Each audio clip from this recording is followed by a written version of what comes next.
the one-eyed god, the wanderer, the all-father, Odin. Many pantheons of deities, both fictional and from real-world mythologies, feature a singular god that acts as a king or leader over many other gods. In Norse mythology, this god is Odin, the all-father, a central figure in the mythology and lord of many of the other deities in the pantheon. Odin was seemingly an important figure in the religions of certain Germanic peoples for centuries, and divided between all of his different aspects and representations, is known by over 200 different names. This video will focus on the various tales associated with Odin, as described by different Icelandic texts from around the 1200s. The authenticity of these texts in regard to the actual beliefs of the North Germanic peoples is a subject for debate. Within Norse mythology, Odin likely represents more attributes and concepts than any other deity, being associated with war, death, royalty, wisdom, knowledge, sorcery, and poetry. At the beginning of time, there were two realms, one filled with cold mist, and the other with raging flames, and a primordial void between the two. Eventually, the two intermingling elements combined in the void, and formed the first Jotun, Ymir, also known as a giant. Along with Ymir, there was also a giant cow that he suckled on for nourishment, and from his sweat came more giants, the Jotnar. The cow, on the other hand, licked the salt from the nearby ice, and from this licking came the first icier god, known as Buri. He had a son, who in turn married a Jotun, who gave birth to 3 sons, one of whom was Odin.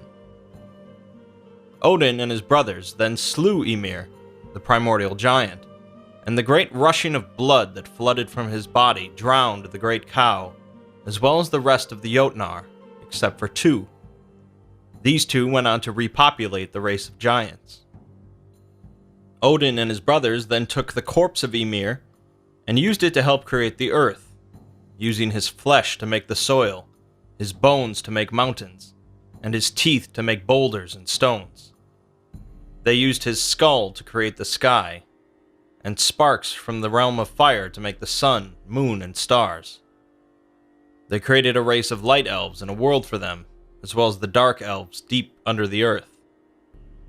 They made sprites, spirits, and animals to inhabit the earth, and then they needed something to worship them, so they created humans.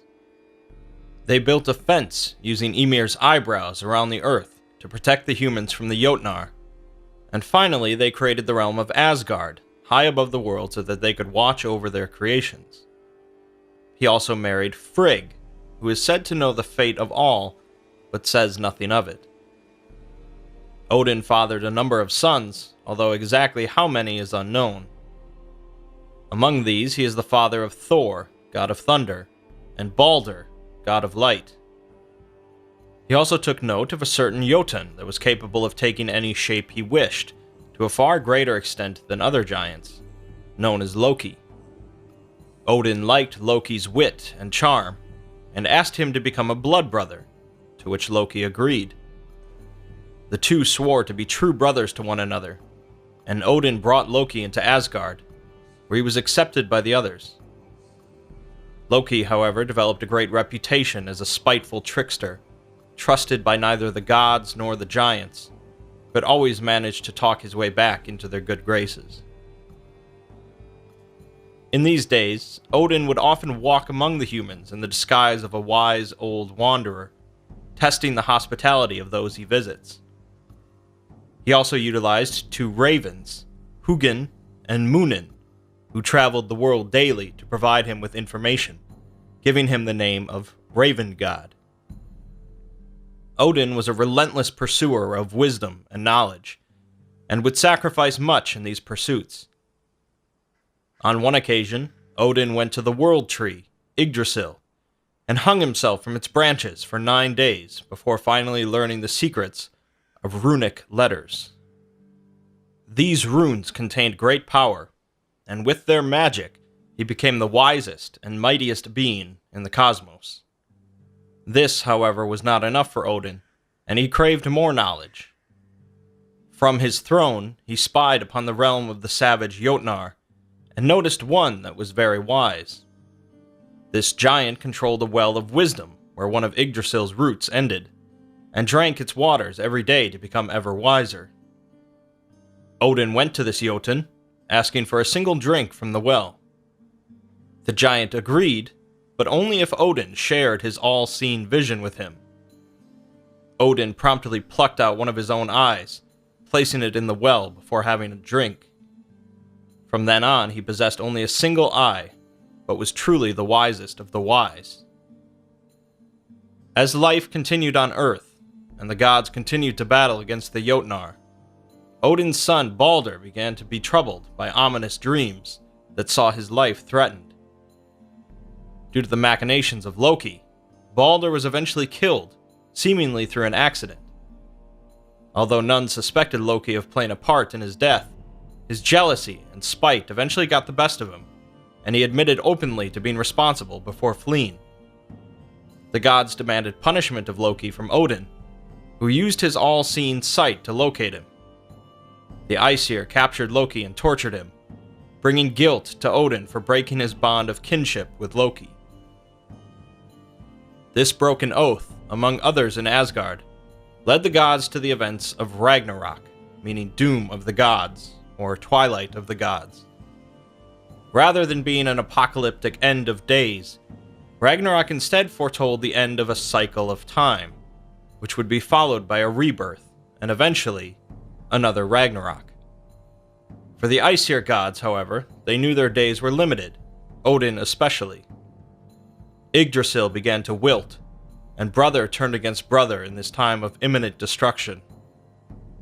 Odin and the Aesir gathered as many strong and brave warriors as possible in the halls of Valhalla, and the Jotnar were growing ever bolder in their attacks.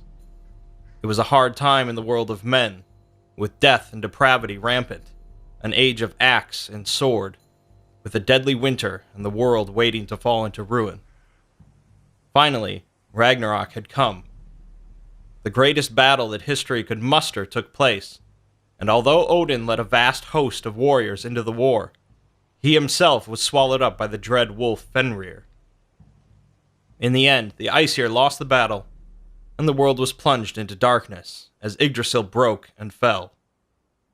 And in time, a new day dawned, and the next cycle began, but people did not forget the deeds of the gods. Of course, there are a number of smaller tales related to Odin beyond just these. Stories of his relentless pursuit of wisdom, and his wanderings across the realms.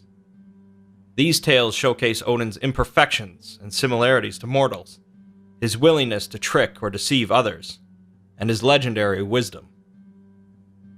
Odin is the patron of many, from kings to outlaws, poets to berserkers, shamans to seers.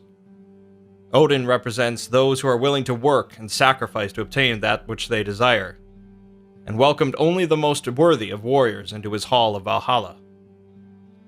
The Norsemen were a hardy and capable people, and it is likely that their belief in figures such as Odin pushed them to continue to pursue strength and wisdom, much like the Allfather.